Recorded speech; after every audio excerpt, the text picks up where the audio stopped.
Hi, I'm Shayna Goldberg, contributing editor for Deracheha, and in honor of Lag BaOmer today, I wanted to talk to you a little bit about the personality of Rabbi Akiva.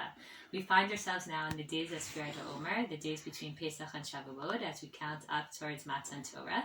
These days were incredibly joyous days from the time of Yetziat Mitzrayim until the time of Bayit Sheni, but unfortunately during the time of Bayit Sheni, the Gemara in Yevamot tells us that 12,000 Talmidim hayu the Rabbi Akiva, that Rabbi Akiva had 12,000 pairs of Talmidim, meaning 24,000 students, but Kulan Metu b'Perek Achad, and they all passed away during the same time period, when? Between Pesach and Shavuot. Why? Because they didn't give respect. They didn't treat one another with respect. The Maharal asks, what's the connection between the death of the Talmidim Rabbi Akiva and this time period of Matan Torah? And he says it's by no way a coincidence, because the time period of Matan Torah we know is associated with Bnei Yisrael coming before Har Sinai, Vayichan Sham Yisrael Neged Hahar. It says in singular, they encamped there. And Rashi says it's singular because they were ki'ish achad b'lev achad. They were like one man with one heart, united in their excitement and passion towards Torah and feeling respect and love towards one another. And the Maharal explains that it's a prerequisite to receive the Torah that we feel that kind of connection and that terms of love towards one another. And it was just unsustainable for Rabbi Akiva's Talmidim to be learning Torah during that time period without treating one another with respect.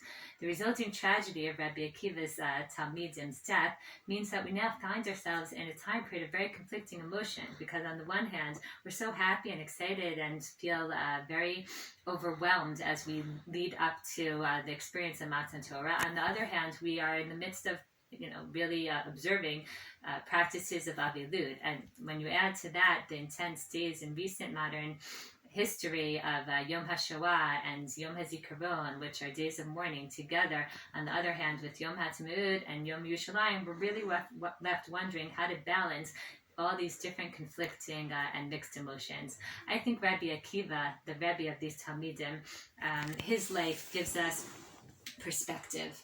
Rabbi Akiva is shown to us through different snapshots in the Gemara as having a really unmitigated positive outlook on life. We know that after the Beit HaMikdash was destroyed, Bnei Yisrael were devastated and they thought they'd no longer be able to receive atonement on Yom Kippur because there was no longer an avodat Yom Kippurim.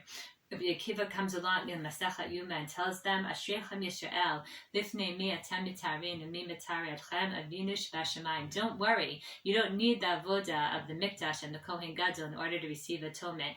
You will purify yourselves before Hashem and He will accept your tshuva as you always did.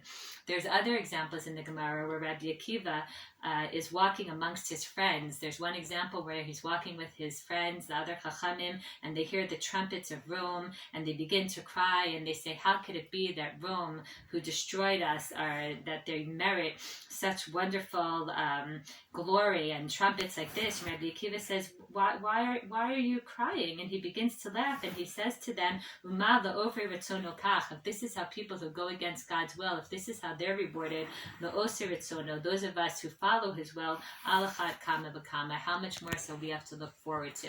And we know the story of Rabbi Akiva where he's walking with his friends and they see the foxes trotting on Har HaBayit, on the Makom of the Kodesh Kodashim, and they begin to cry, and Rabbi Akiva starts laughing and they don't understand him, and he says, what do you mean? This is a fulfillment of a prophecy that there's going to be complete desolation. It's going to be like a field that was plowed over. And he says, until I saw that nevuah come to fulfillment, I was worried that the nevuah that Bnei Yisrael will return and that there will be old and young people walking the streets of Yerushalayim. I was worried that that wouldn't come true either. Now that this is being fulfilled, I look forward to seeing that fulfilled as well. And Rabbi Akiva's Talmidim say to him, Akiva nechamtanu, Akiva nechamtanu. Akiva, not only have your words consoled us, but Akiva, who you are as a person, the fact that you're always able to look above and beyond and maintain this positive outlook, even in the moment, you're able to pull yourself above and see the bigger picture. That in of itself is in the it's a consolation to us. The ultimate example, I think, of Rabbi Akiva's positive outlook is in his own death, unfortunately, where we know that as he is being combed with metal combs and his neshama is being taken from him, instead of viewing it as a punishment or as woe unto me, he says that this is his opportunity to be Mekayim b'chol nafshecha, to be Mekayim loving Hashem with all of his soul in a way that not many of us get to be, showing Hashem that we're even willing to give our soul for Him. And He uses that opportunity to tell His Talmidim that they shouldn't feel broken but what they're experiencing, but they should understand that He views this as an opportunity to achieve something that He never achieved before.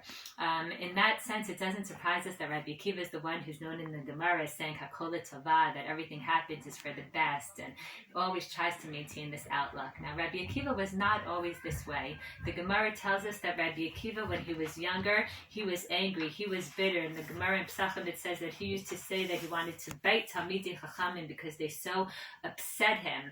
What happened to Rabbi Akiva? So the great story of Rabbi Akiva is that his wife, Rachel, saw potential in him. She saw a bitter, poor shepherd who was ignorant, who had not been given the opportunities that she had, and she believed in him, and she believed in his potential, and she was Moser Nefesh, and she sent him off to learn for many, many, many years.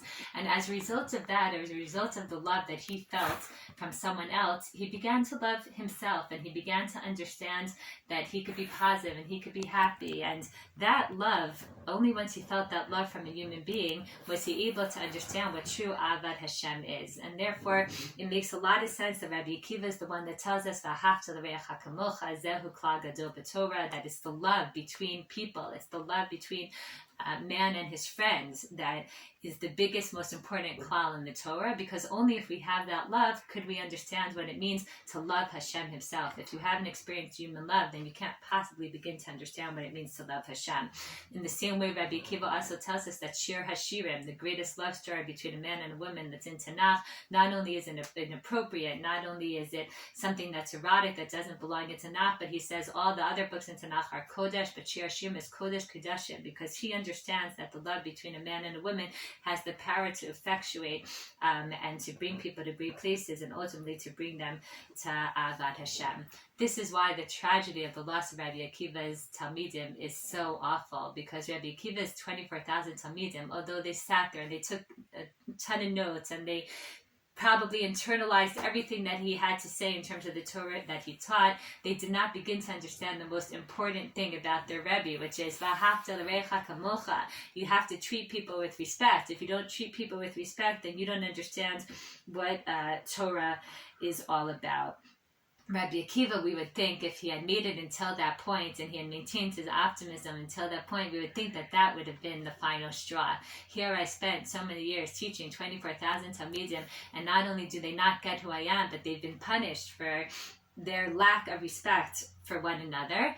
And yet the Gemara tells us in Masechah Yemamot that after he lost his 24,000 Talmidim, Rabbi Akiva does not despair, but he starts over with 5 Talmidim, Rabbi Meir, Rabbi Yehuda, Rabbi Yossi, Rabbi Shimon, Rabbi Elazar ben Shemua. He goes from a classroom, a lecture hall of 24,000 Talmidim to a small little tiny classroom of only 5, and he starts over, because Rabbi Akiva says that no matter what happens, we could always look forward, we could always think about where to go from here. We should never despair. We could always keep going. And I think in this way, this is what the time period of Spirit HaOmer is all about. Hashem took the Bnei Yisrael out of Mitzrayim. They were on the 49th level of Tumah, of impurity, and yet he was able to see that this is a nation that in 49 more days would be able to raise themselves up and to be able to get the Torah. And I think in modern history, we say a nation that has experienced the horrors of the Shoah and yet could continue on and could build their own state and could rise up from ashes and rebuild so much of what was lost, and a nation that loses their best and their finest young men and young women as soldiers and in Piguim could continue to celebrate and to build up a state and to understand that we could keep going despite all that. And I think that that's the message of Rabbi Akiva, and that's the message of how to commemorate and balance all these different emotions of this time period, that even when things are tough, to maintain that perspective that we could always look forward, we could always be optimistic, we could always be positive, we could always think about where to go from here, we could love one another, and we can understand that loving one another enables us to even better love Hashem. I hope during these challenging and difficult days where we battle the corona virus and we face a worldwide pandemic, that we're able to, despite that, continue to be optimistic, to look forward, to make the most of every single day, and to together approach Matan Torah with love for one another and love for Hashem.